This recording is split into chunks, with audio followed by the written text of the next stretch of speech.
Ciao a tutti, it's me, Babza Jr. Today I'm going to show you one of the most challenging runs I've ever done so far. I'll be beating Elden Ring, including all main bosses in both base game and DLC, using only katanas and great katanas. What's so hard about that, you say? Well, against my better judgment and JK's advice, I decided to stop leveling up Vigor once it reached 20. So yeah, I did this on 20 Vigor. Also, the run will be region locked, which means I can't move to a new area unless I defeat the main boss in each region. So I can't leave Limgrave until I beat Godrick. Then, if I enter Liurnia, I can move on until I beat Rennala and so on. Right, I think I covered everything, so here we go. The samurai class is the obvious choice here, as it's the only one that starts with a katana, that being the Souls classic, the Uchigatana. I name my character Let Me Babs Them to pay tribute to the legend Let Me Solo Her, and also choose the golden seed as starting gift. We're back in Limgrave once again. Feels so good. We speak to Malenia and get Torrent along with the ability to level up. In the nearby chest, we grab the ever-important whetstone knife.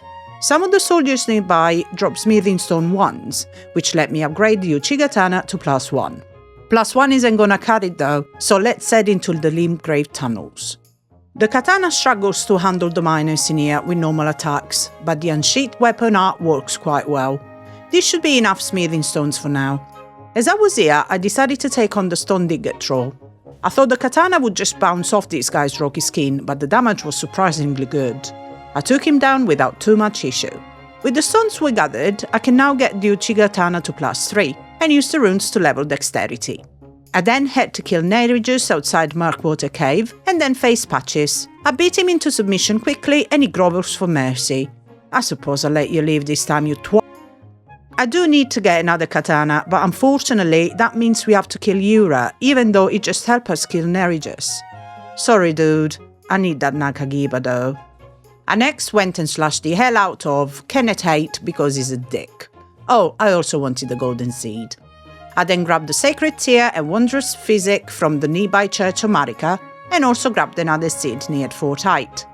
I killed the knight at the top here to get the bloody slash Ash of War. For no real reason, I took on Bloodhound Knight Darrywell.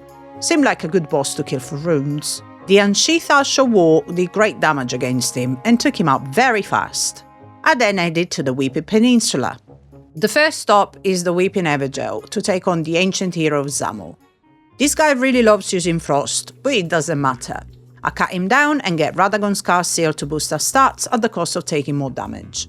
With this, I can actually try power stancing our two katanas now. As we close by to it, I thought I might as well take out the Air Tree avatar here. It's a shame he can't be bled, as that would be great for this build.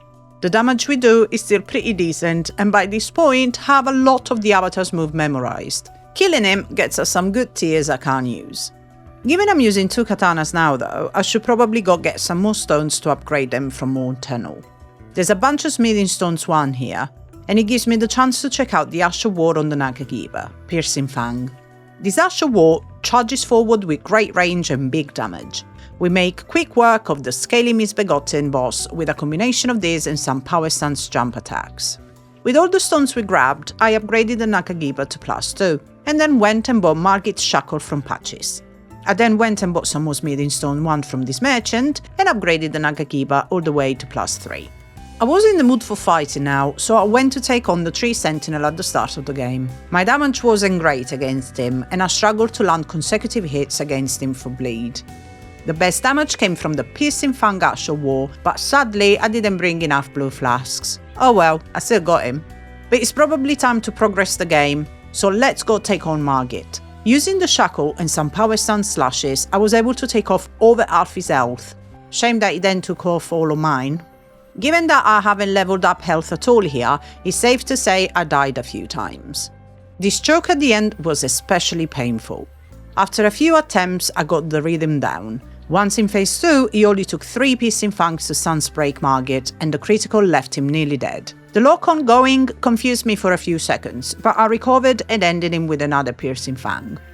I made my way through Stormveil, taking out the Banished Knight on the way. Piercing Fang, unsurprisingly, pierces right through his shield.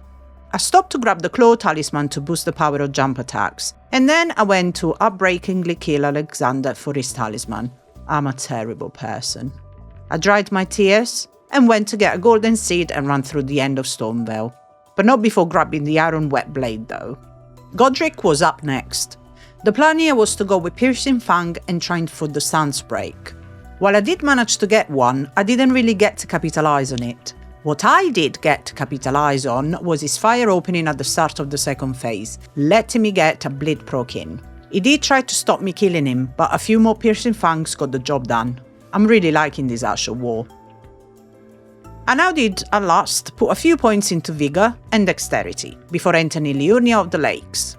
I ran around grabbing the smithing stones across the map, before heading into Raya Lucaria Crystal Tunnel. After some amazing platforming that I nailed first try, it was time for Ian the Crystal. It took just 3 Piercing Fangs to break his stance, after which he was very much dead, ending me the smithing stone bell bearing 1. I also went back to kill Agil for some runes, and then upgraded both of my katanas to +6. For yet more runes, I went to take out this Erdtree Asylum Demon, and then upgraded the katanas to +8. There were still more smithing stones lying around the map, so I went and grabbed as many as I could. After getting a few more, I went and slaughtered this Tibia Mariner, grabbed one last stone, and then got both katanas to +9. With all that done, it was finally time to enter the Academy. I slaughtered all the annoying enemies in the entryway, grabbing the Somber Stone 3 on the way. I murdered the mages and then readied myself for the Red Wolf. I would say, hands down, this was the best skill of the run so far. Piercing Fang did a mega amount of damage, and I actually stance broke the wolf, which I'd never done before. Within a matter of seconds, this was over. Up ahead, I grabbed the Glintstone Wet Blade, died to Moongram, who was so happy with himself he rolled off the edge, and then went to take on Rennala. On my very first attempt, I had an extreme painful moment.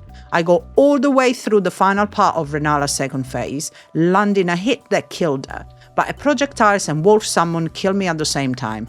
Because she hasn't finished that dialogue before I died, this didn't count as a win. As if I wasn't angry enough, on the second attempt I got crushed in the first phase by nothing. Yeah, literally nothing.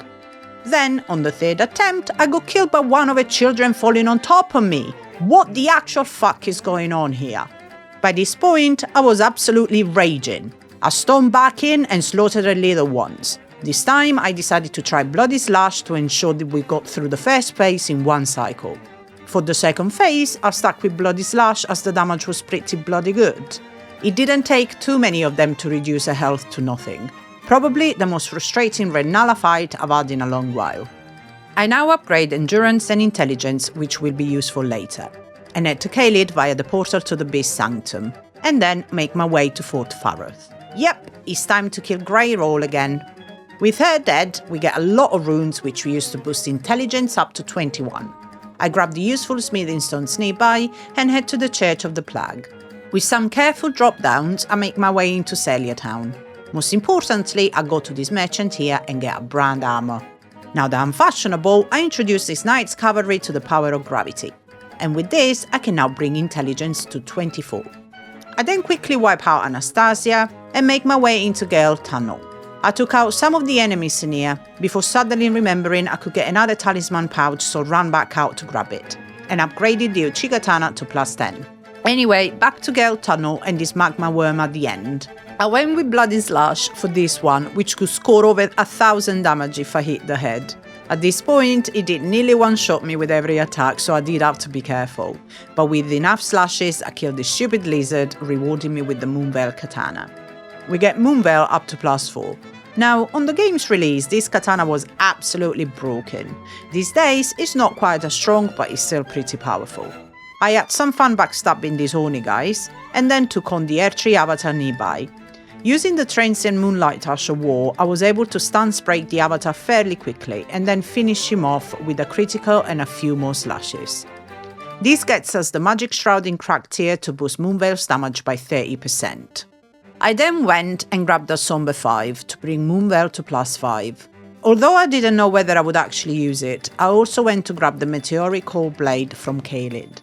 I then unlocked Iji the Blacksmith and proceeded into Caria Manor. This hand's trying to grab me, but I quickly put a stop to that. Actual representation of married life.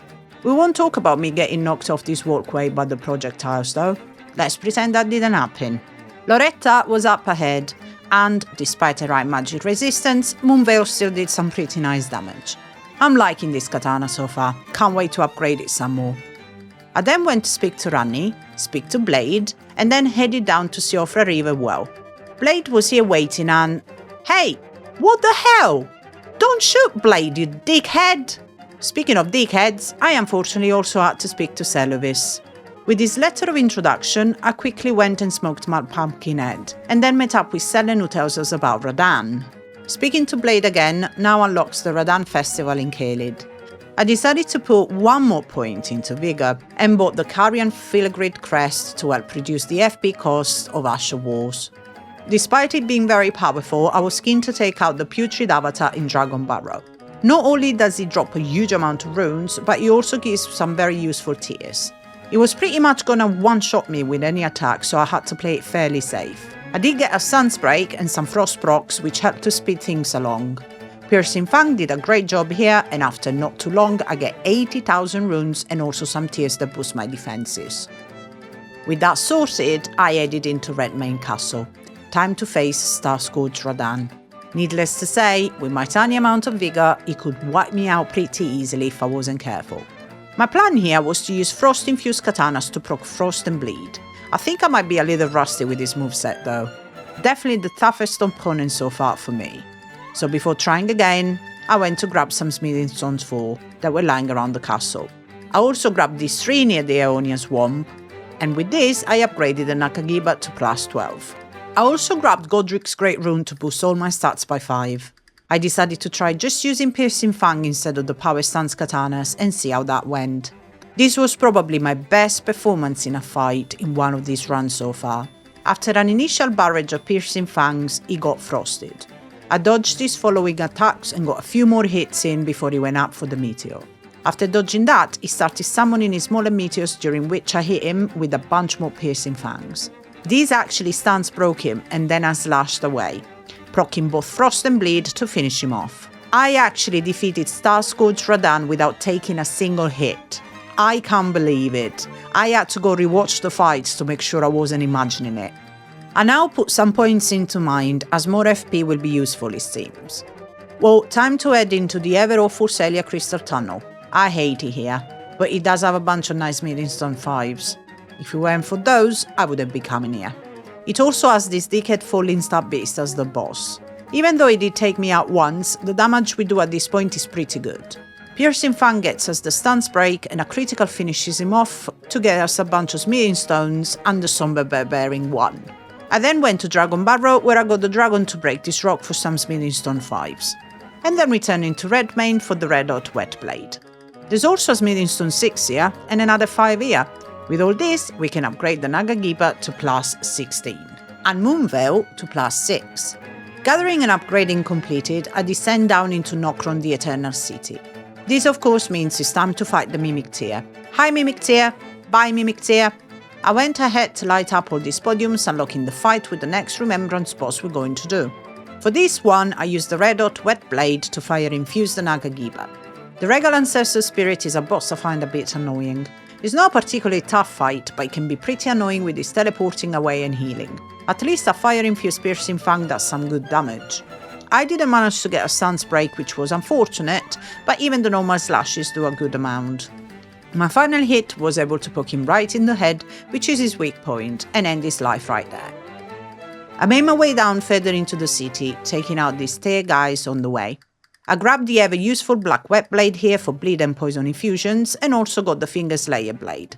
I give this to Ranni to progress the quest further, giving us access to the portal to enter Rivermane.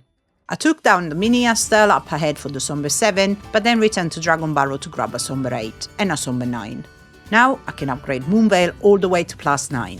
Back on the ground, I enter Noxtel and easily undo the Silver Tier enemies. I thought the Barefoot Shadow would be an issue, and while his hits hurt a lot, Piercing Fang's range works well for baiting in NPC-type enemies and hurting them a lot in return. In the Lake of Rot, I grabbed the Somber 8 and then went to unfortunately fight the stupid Dragon King Soldier boss in the middle. Yes, I do actually have to kill him. This boss is super annoying because it's on a small platform surrounded by the Rot Lake. Somehow, with the power of Moonveil, I actually managed to beat this boss hitless. That was unexpected. Like Radahn, I went to rewind to make sure. He drops the Dragon Scale Katana, a weapon I don't even know if I'll use, but good to have, I guess. I now take a cheeky coffee ride down below, and it's time to fight Estelle, one of my most hated bosses in the game. I find this moveset really annoying, especially the teleporting and the grab. Given that he has pretty big magic resistance, I opted for the Naga Kiba with Piercing Fang here. I did actually die a couple of times here thanks to getting caught by some of his tail slams and the weird hitboxes. Piercing Fang at least did some decent damage, and after enough of them I was able to get a stance break. The critical, another Piercing Fang, and then a final slash were enough to take down this annoying insect. I then leveled up intelligence to 31. Our next stop is the Ruinstrewn Precipice for all of the smithing stones held within. There's a lot of 3s and 4s which we'll definitely need. At the end of the dungeon was Magma Worm Makar, and one of the most frustrating things happened here. I landed 3 Piercing Fangs almost immediately to stance break him, but he fell into a position where his head clipped into the ground, meaning I couldn't do a critical attack. That's bullshit. Also, when he stands up for the second phase, the camera becomes a bit of a nightmare. Still, he wasn't too tough at this point, and we took him down despite these issues. We've now finally made it to Altus Plateau. I wanted to kill the Falling Star Beast here, and I thought I'd try the Meteoric Core Blade, as he's stronger against gravity-type enemies. The damage was kinda mediocre though. I think the damage boost is offset by how much this thing resists slash damage. Well, back to Moonveil it is. Yeah, there we go. That damage is much better. I didn't even have the magic shrouding cracked here at this point, but these tore through the beast's health with no issue, giving me a bunch of smithing stones for my troubles. Now it's time to check the mine in the area, Altus Tunnel. Here I went and grabbed the Arsenal Charm +1 talisman, an essential talisman for me as I love light rolling. The boss of this dungeon is Ian the Crystal Brothers. I really dislike this spear guy, he's a dick. Luckily we can stance break them pretty quickly. The reward is the Somber Bear Bearing 2. So, turns out I kinda messed up. I wanted to get the magic Scorpion Charm from Celovis, but I should have done it earlier. Seems he's dead now. Well, fuck you then, Celovis. But luckily, this weird green man dressed as a dragon appeared out of nowhere and dropped the talisman for me. Before the green man could leave, we got invaded by some guy called Holy Hubert.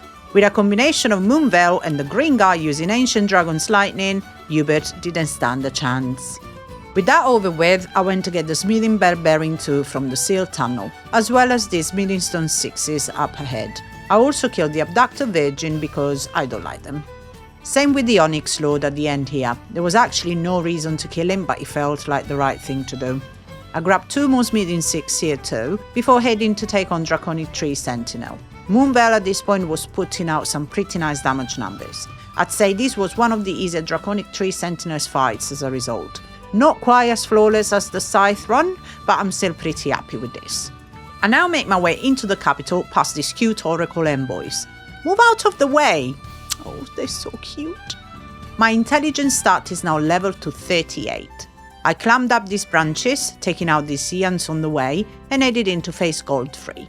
Moonveil again just absolutely ripped through his health. The damage it does combined with the range was just too much for him to handle. Definitely one of my favourite katanas so far. Mohg did not go down as easy though. This fight led to one of the most frustrating chokes I've had in a while. I made great use of the shackle at the start, taking off a big chunk of his health. I did the fight hitless up until the point where Mohg had only a tiny bit of health remaining. For some reason, I went in to attack when I could have just Moonveiled him from a distance, which unfortunately led to my death. I wonder how many skill issue comments I'm gonna get. The next attempt, thankfully, was also pretty decent. I mean, it wasn't hitless, I did get smacked a couple of times, but this time I didn't choke and I finished him off with a couple more transient moonlights. I now ran through the Forbidden Lands, and for some reason I decided to fight the Black Blade Kindred for once.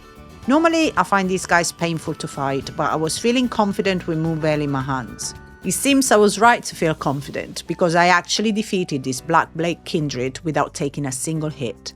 I'm pretty proud of myself for this one. I'm loving this katana, and I redeemed myself after the Mohg fiasco. Using Smithing Stones we grabbed, I got the Naga Kiba up to +20. and then took the lift into the mountaintops of the giant. I grabbed the smithing bell bearing 3 from the ruins nearby and used this golem to break this rock for some smithing stone 7s, definitely not dying in the process. This corpse here holds some more 7s, and then I took a little detour to Moonlight Alto to grab some smithing stone 8 here and also here, along with some more 7s. I took out the red wolf here, which is yet another thing I wouldn't normally do, but Moonveil once again did amazing. I now got the Naga Kiba up to plus 23 and got the Uchi Katana up to plus 20. With all these katanas upgraded, I decided to try a skip I've never attempted before to get into Castle Sol. From the right spot on this cliff, you can jump onto this tree and then jump onto the roof. I almost did this first try but messed up the follow-up jump. After a few more attempts, I was able to land it. This means I've got instant access to Commander Niall. This was where my lack of Vigor investment really started to come into play, as these attacks hurt a lot. If I'm not at full health, some of these are instant death. The good news is, Piercing Fang can in fact take out the summons in just 2 attacks. After taking out the Dual Sword 1, I kept the Shield 1 alive so I could focus on attacking Niall. After enough of them, I stance broke him and then got the Frost and the Bleed on the critical. This left him down to about 25% health for the second phase. I could play a bit more aggressively now, and while I did take a couple of hard hits due to being a little too keen, I landed the finishing blow shortly after. I decided to stop putting some points into Arcane now, before grabbing the left Halic Tree Medallion half.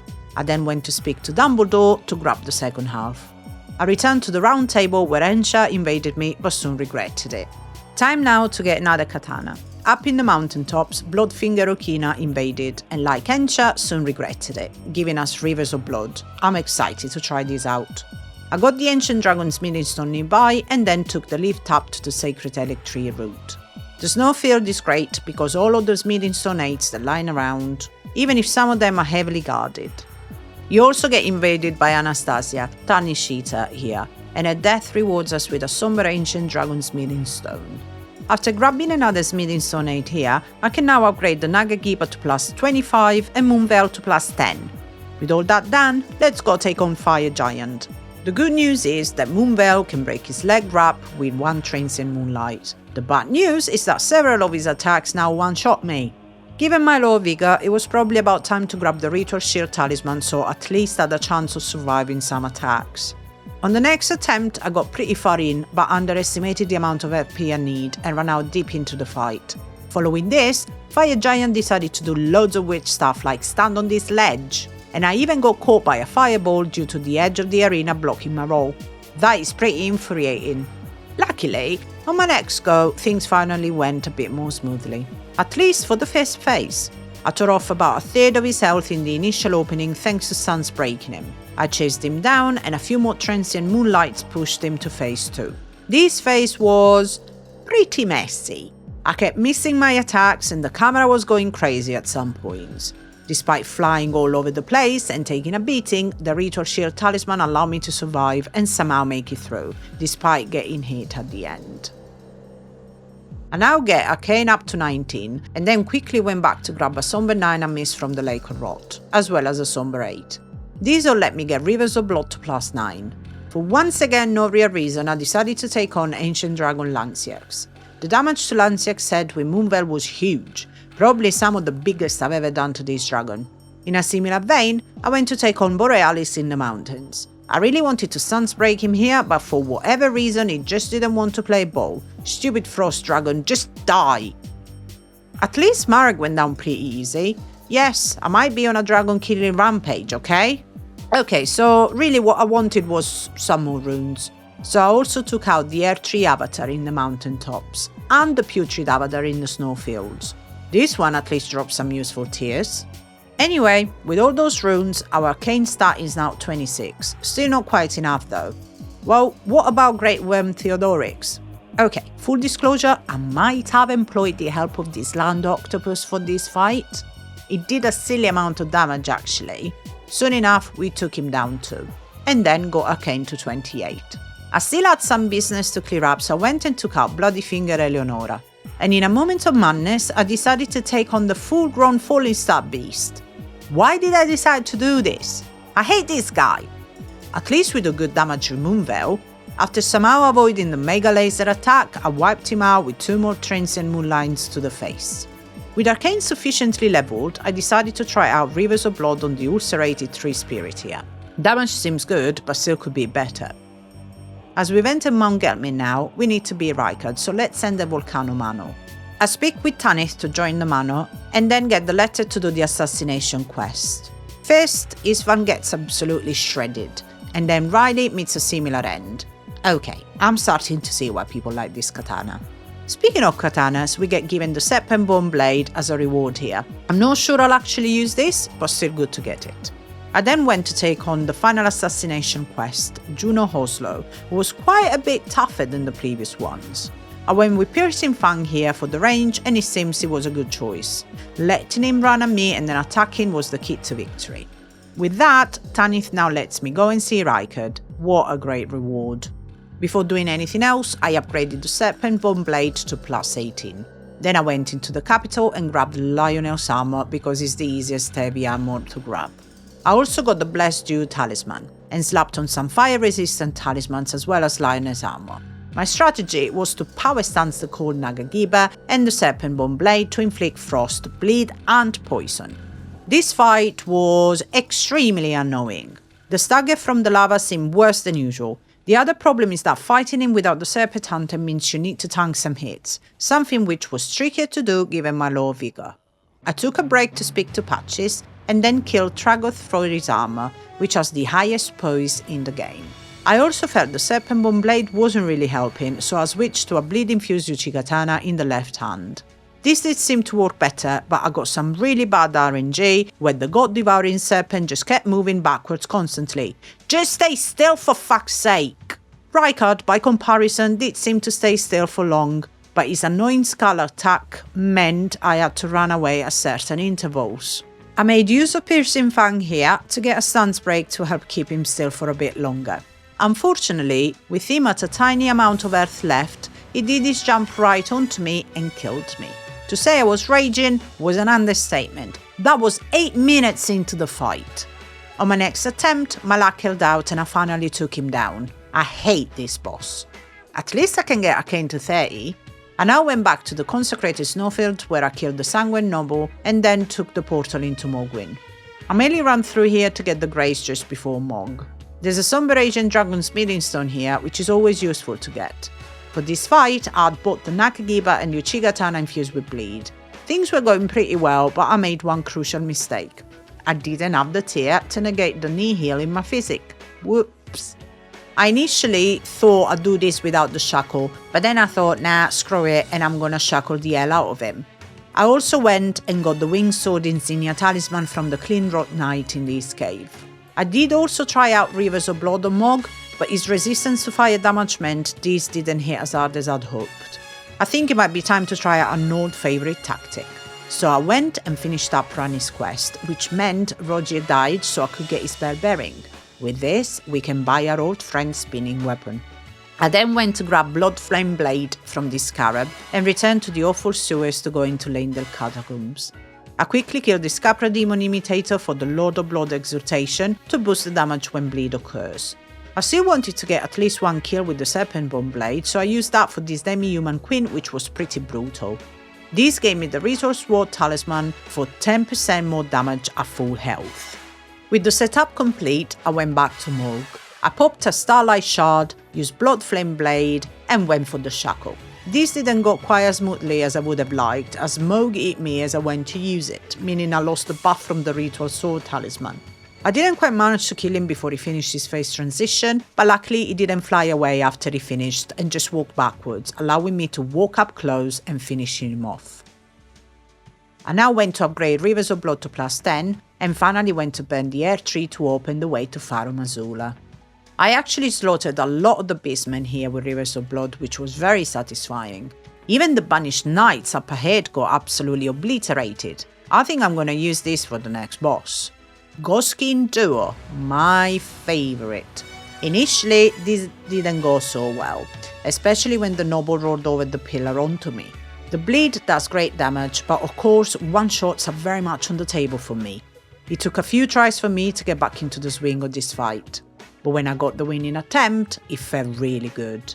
I initially focused on the big guy because he's easier to handle in his second phase. Getting him stuck behind the pillar when he rolls is such a good opening, and I nearly had him killed by the time it finished. In a similar vein, I took advantage of the Apostle's openings after his phase transition to kill him before the Noble respawned. I then repeated the tactic with the Noble to get him stuck rolling against the pillar, and this time did kill him as he finished. I had now run out of FP, but it didn't matter, as just a few more slashes ended this fight at last. Beyond them, I grabbed another somber ancient dragon smithing stone, and then went to witness one of the coolest cutscenes in the game as I went to take on Placidus X. Given he's more vulnerable to pierce, I thought Piercing Fang would do some excellent damage, but honestly it was a little underwhelming. That being said, I did find a good strategy to start the fight. By timing it right in between the lightning strikes, I was able to land several Piercing Fangs. After enough of them, I managed to land the rare Placidus X stance break. Instead of going for the critical here, I just did more Piercing Fangs. Timing my attacks between his own was the way to go. Although I didn't manage to get another stance break throughout the fight, these went a lot smoother than other fights I've had with this boss, and before long he is defeated. I then got to level Dex to 33 and went to take on the Draconic Tree Sentinel guarding Maliketh. Moonveil made short work of him despite his tanky health. Maliketh was gonna be a problem though. I don't like the Beast Clergyman. Also Maliketh, he can piss off. I'm sticking with Moonveil, we know how this goes though. Either Maliketh kills me quick or I kill him quick. This did lead to one of my favourite moments of the run-through. Beast Clergyman was still a bit messy, but not too bad considering previous attempts. But it was the Maliketh fight that I'm proud of. I dodged Maliketh's initial attack and then landed a Transcend Moonlight. He weirdly got stuck in the pillar and then ended up teleporting behind me. I somehow dodged this and landed another Transcend Moonlight and slashes to break his stance. The following critical was actually all it took to finish him off. That is a hitless Maliketh. With that, I now wake up in the Ashen Capital with a banging headache. Now here, I crept around these 3 spirits to grab the Air Tree Favor +2 talisman. I wasn't planning to do the endgame gauntlet yet, so I decided to open up the Alec tree. I made my way through Ordina, killing the really annoying archers, and I finally make it to one of my favourite looking areas in the game. I say favourite looking, but fuck these ants. Using some clever level traversal, I make my way through and wind up face to face with the real Loretta. Ow! Those glintstone blades really hurt. I'd opted for Piercing Fang here, but she kept avoiding a lot of my attacks. But I did manage to stance break her when she did phase transition for some very nice damage. Things went pretty smoothly until she hit me at the end with one of her combos, putting me on the back foot. Despite some hits, I managed to recover and land the final Piercing Fang to bring her down. I went and grabbed the Ancient Dragon Smithing Stone ahead and then leveled up Dexterity to 40. Up ahead, I grabbed the Dragon Crest Grey Shield Talisman for its big physical defense boost. Now, it's time for probably my favourite boss in the game, Malenia. This cutscene still gives me goosebumps. My admiration of her didn't stop her annihilating me on this first attempt though. How do you pronounce Anil? How do you pronounce this? Annihilating. Oh. My admiration of her didn't stop her annihilating. I forgot! My admiration of her didn't stop her annihilating me on this first attempt though. I initially tried with the classic power stance katana setup, but I found that she kept smoking me. This was basically the same setup I used for the sights, and while it was decent, it just doesn't feel as good to me as with the sights. Also, low Vigor doesn't help, and by now, JK had told me at least 50 times that no leveling Vigor was a bad idea. Needless to say, he slept on the balcony that night. Although I was able to get through to the second phase, it felt like I was taking a really long time to get there. So I decided to switch things up. Let's try some Asher Wars. Even though it seems like a weird choice for a katana, the Nakagiba can use Lion's Claws. Even though this can pancake Malenia, the range on it actually wasn't as good as I thought it'd be. So let's try our trusting Piercing Fang. The range on this is much better, but I think I can improve the setup. Let's try a respec, taking the points out of intelligence and putting them into dexterity and arcane. Piercing Fang with the bleed infused Nakagiba should work well. The damage now was looking a lot better and I got a lot closer, but one wrong move and it's game over. I'm pretty happy with this winning attempt, so sit back and have a good watch.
After starting to put some more points back into intelligence, I went and used Malenia's remembrance to get the hand on Malenia katana.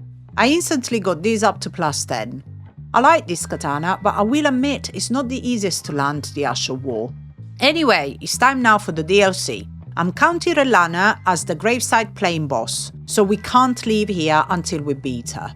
I did actually manage to kill this knight with waterfowl, which I was happy with. I grabbed the Scadutree fragments behind him, as well as some more around the area. These let me get to Scadutree level 3. I also grabbed the Blessed Blue Dew talisman for that FP regen, and snuck up to this dragon to grab the Great Katana. We finally get to use one of these. Obviously, this is getting max upgraded right away. While it's a lot slower than the other katanas, the damage is pretty good and it does more stance damage. Oh, and we just got the Giant Hunt Ash of War. I grabbed the last few Scadutree fragments in the area and then headed to Castellensis. Giant Hunt worked amazingly for Antling Moonrithail, just unlocking him. Beyond him, I grabbed Rennala's Cameo Talisman, which boosts stance Ash of Wars if you hold the stance for a second. Another great thing with the Great Katana, you can put Piercing Fang on it for longer range, more damage and more stance damage. The setup with this actually allowed me to pull off my favourite kill of the run. I was able to beat Rennala without taking a single hit. The strategy was simple. Keep some distance and charge back in with Piercing Fang once she finishes a combo. 4 of them is enough to put Sun's Break and bleed her. I wait a little bit to recover my stamina before doing the critical and then do another Piercing Fang as she stands up. She now starts doing the phase transition, during which I spam Piercing Fang, getting another bleed and Sun's Breaking her again just before she attacks. I recover my stamina a little before the critical and land another Fang as she stands up. I land another Fang after a combo, manage to jump all of the moons and then land one final Fang to defeat her. This is one of my proudest kills in any run so far. I stick some points into intelligence, go and slaughter Fire Knight Caelid, grab some more Scadutree fragments and get up to Scadutree level 9. I now take the lift up into Shadowkeep. Obviously, we don't actually go in this way, I just wanted to look at the cute hippo sleeping. Instead, I take the route into Bonny Village and head into the church district. Here, I climb up the back section of the Shadowkeep and pull the lever to open the way to the top. This Fire Knight up top was a bit of a dick, but I slaughtered him with no mercy. Of course, I'm now got to fight Messmer, a boss that I always seem to struggle with. Probably best to get all the remaining Scadutree fragments, which lets me get up to Blessing level 10. Well, here goes nothing. The damage from Piercing Fang is okay, but landing it enough to get a stance break might be tricky. The critical does do more damage because of his weakness to slash damage, but his damage is through the roof now. I died quite a bit here. One attempt went really well, landing a bleed just as he went up to phase 2, but I missed time dodging the snake explosion. After a few more deaths, I decided a strategy change might be in order. Let's try another Ash of War, which you normally wouldn't use for a katana, Wild Strikes. I set up my multi-hit build, and while I could get some good damage in on the initial opening, landing it after that proved more difficult. Still, this was not bad. Let's keep experimenting. I decided to go and get another new Ash of War known as Blood Tax. This Ash of War hits 4 times and also heals my health with each one. This was actually the winner. It's pretty quick to pull off and it lets me build up bleed very quickly on Messmer while also healing us. I actually got through the first phase with this while barely taking any hits. For the second phase, the snake was a good opening to land this, as well as the little extra healing I got from this was quite helpful. Using this Ash of War, I actually beat Messmer on my first attempt here, so needless to say, this Ash of War was great. Nice to use something different as well. I now upgrade Intelligence to 21, and then got Drain the Water from the Church District. I headed down here to grab Marikan's Rune and prepare for the Scadutree avatar. Given the avatar is weak to fire, I went with Piercing Fang on the Great Katana, but fire infused. A Piercing Fang to the head took off almost 50% of its health in the first phase, so this went down quickly. After doing the critical, I hit it with another Piercing Fang to the head.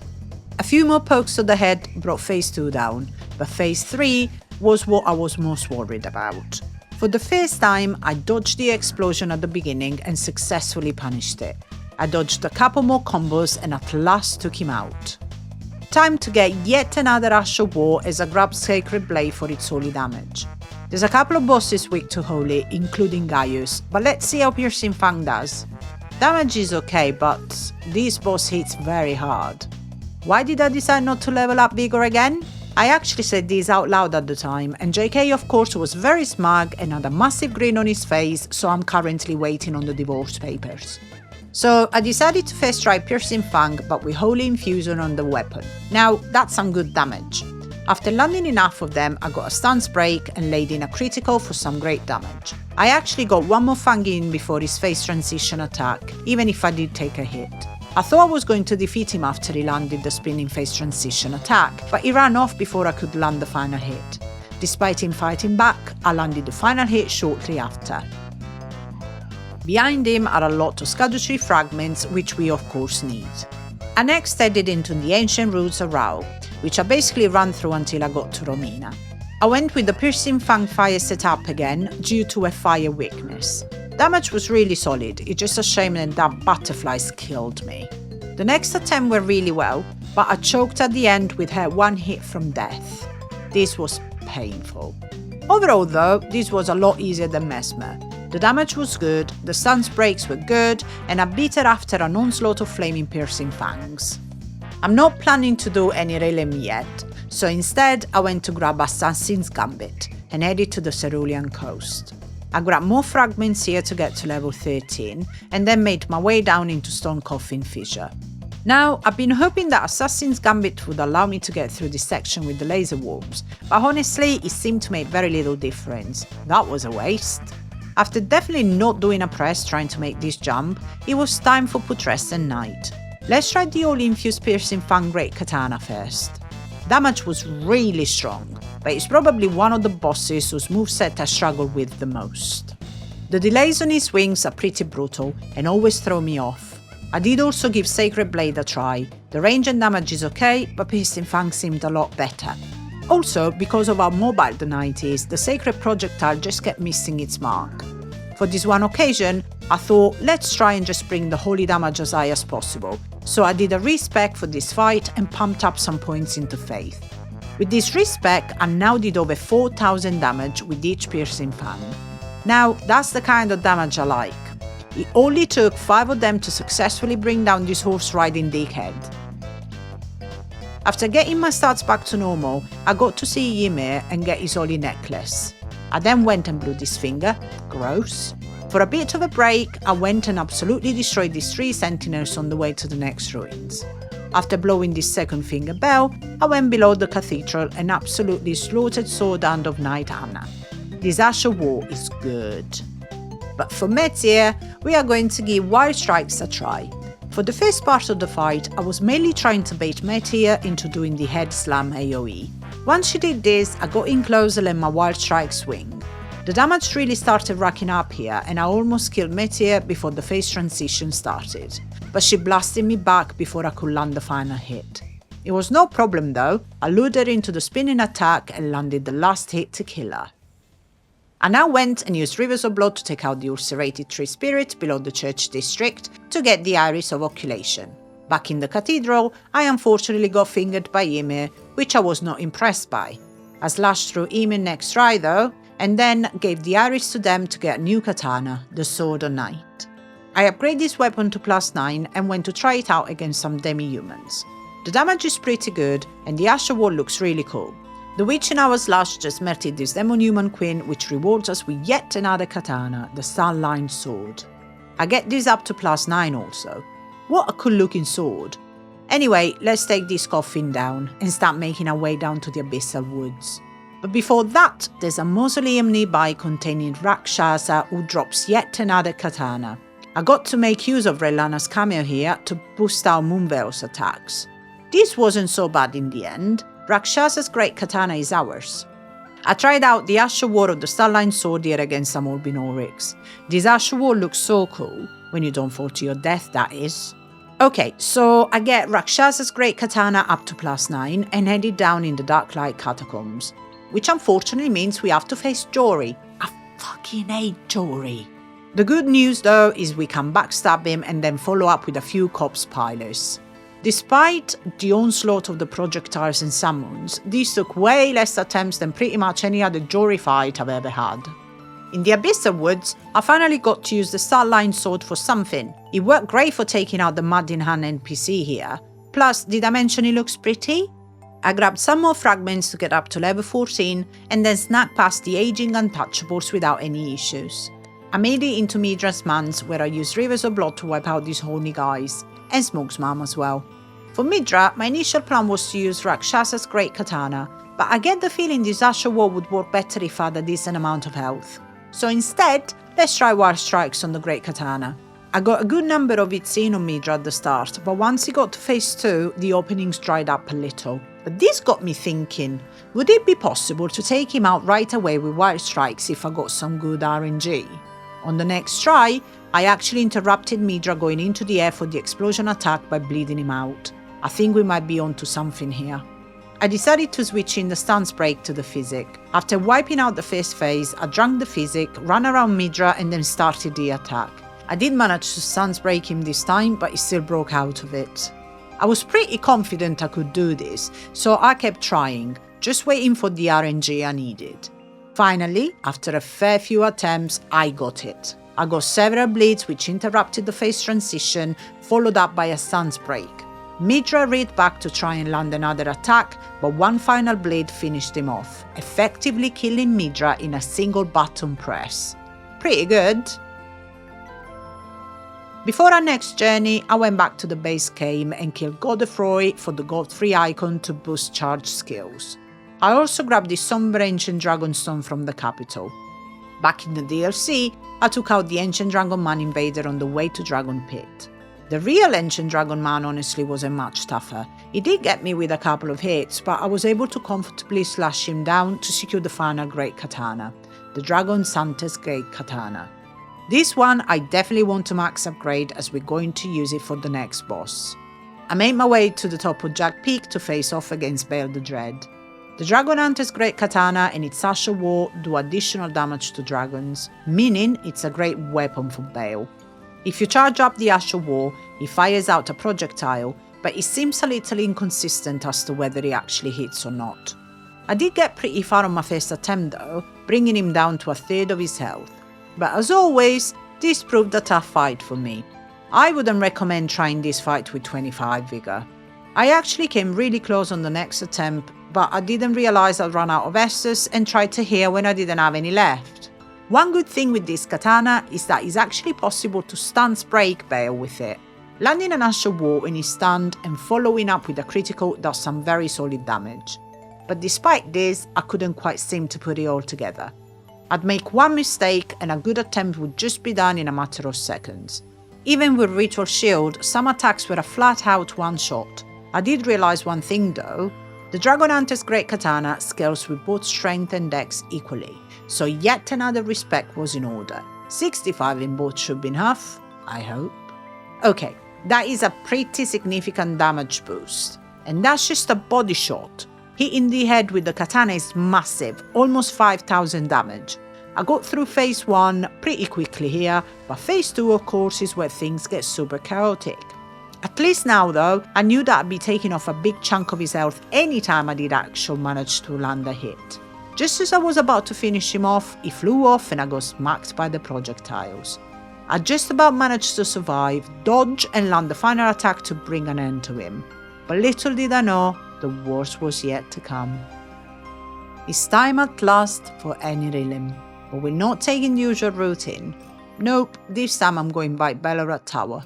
I pretty much just power through all these enemies on the way and make my way up to the grace outside Sage Front. I'm pretty happy that I saved the Dancing Lion boss until now when I'm high Scadutree level.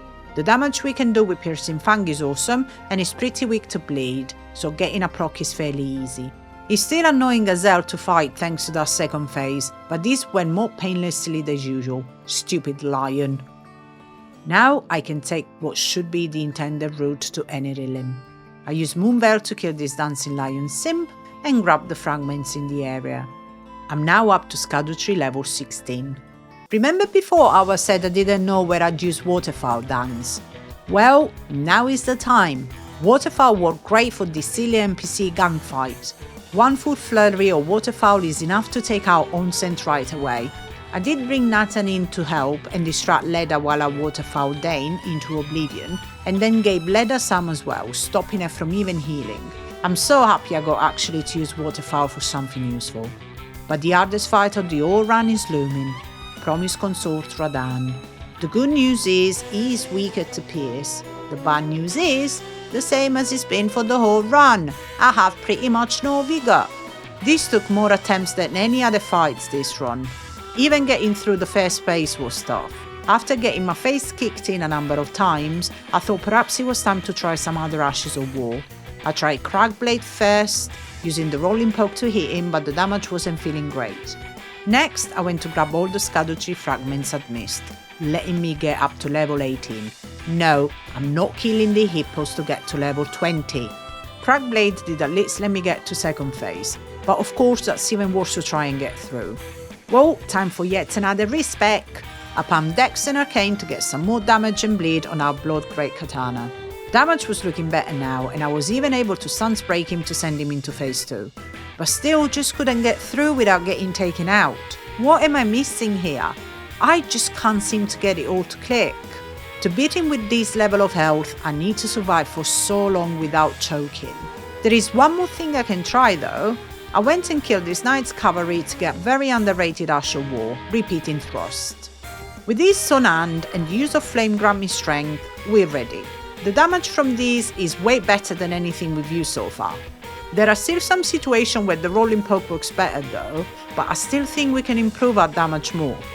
So I also added in Blood Boil Aromatic, Consumable Golden Bow and the Blue Dancer Charm with no armor. With this setup, I can blast through the first phase, but the explosion at the start of phase 2 kills me, so I can't hit him and then tank it. Without Blue Dancer and no armor, we can't quite get him to phase 2 into Repeating Thrusts. But I'm getting close, I can feel it. So after no joke, around 20 hours of trying this, fuck it, just play the montage.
With that nightmare finally over, I can go back and finish the base game. I ran through the Ashen capital and brought out Rakshas's katana for Gideon. I had to use it at least once to kill something. Gideon did actually avoid my initial assault, but I hit him with Wheat Cutter as he tried to do Scarlet Aonia and bled him out. That'll teach you to imitate my favourite boss. Die! Alright, time for Godfrey. I did try Rakshas's katana for this, but I'm not really feeling it. Time to bring back our old favourite Piercing Fang. This felt so much easier compared to the DLC bosses. I was able to stance break him easily and bring him to Oralu face while he tried to charge up his Bing Stomp. Oralu was of course harder, but he doesn't have very much health. As he charged at me for a grab, I hit him with a Piercing Fang right to the face to finish off this old man. I leveled up dexterity for the last time and then negated that by doing one final respec to focus on the quality build as Arcane is no longer useful. Radahn and Elden Beast are the final challenge that stand in my way. Can I first try it? No, of course not. But at least Radahn has fairly low health. Landing 3 Piercing Fangs at the start stance breaks him, which lets me do a critical and another Piercing Fang. I kept on him and managed to stance break him again before he could do the third of his big slams, and the ensuing critical and Piercing Fang finished him off. Elden Beast, comparatively, was really smooth. It has huge windows to land Piercing Fangs, and I managed to stance break it just as he was about to do Elden Stars. I then just spammed Piercing Fangs and finished it off before he could do another attack, ending the final boss of this run. The Katana's only run is at last complete. Was not upgrading Vigor much a good idea? Let me know in the comments. I've been Babza Jr., thanks for watching, and ciao for now.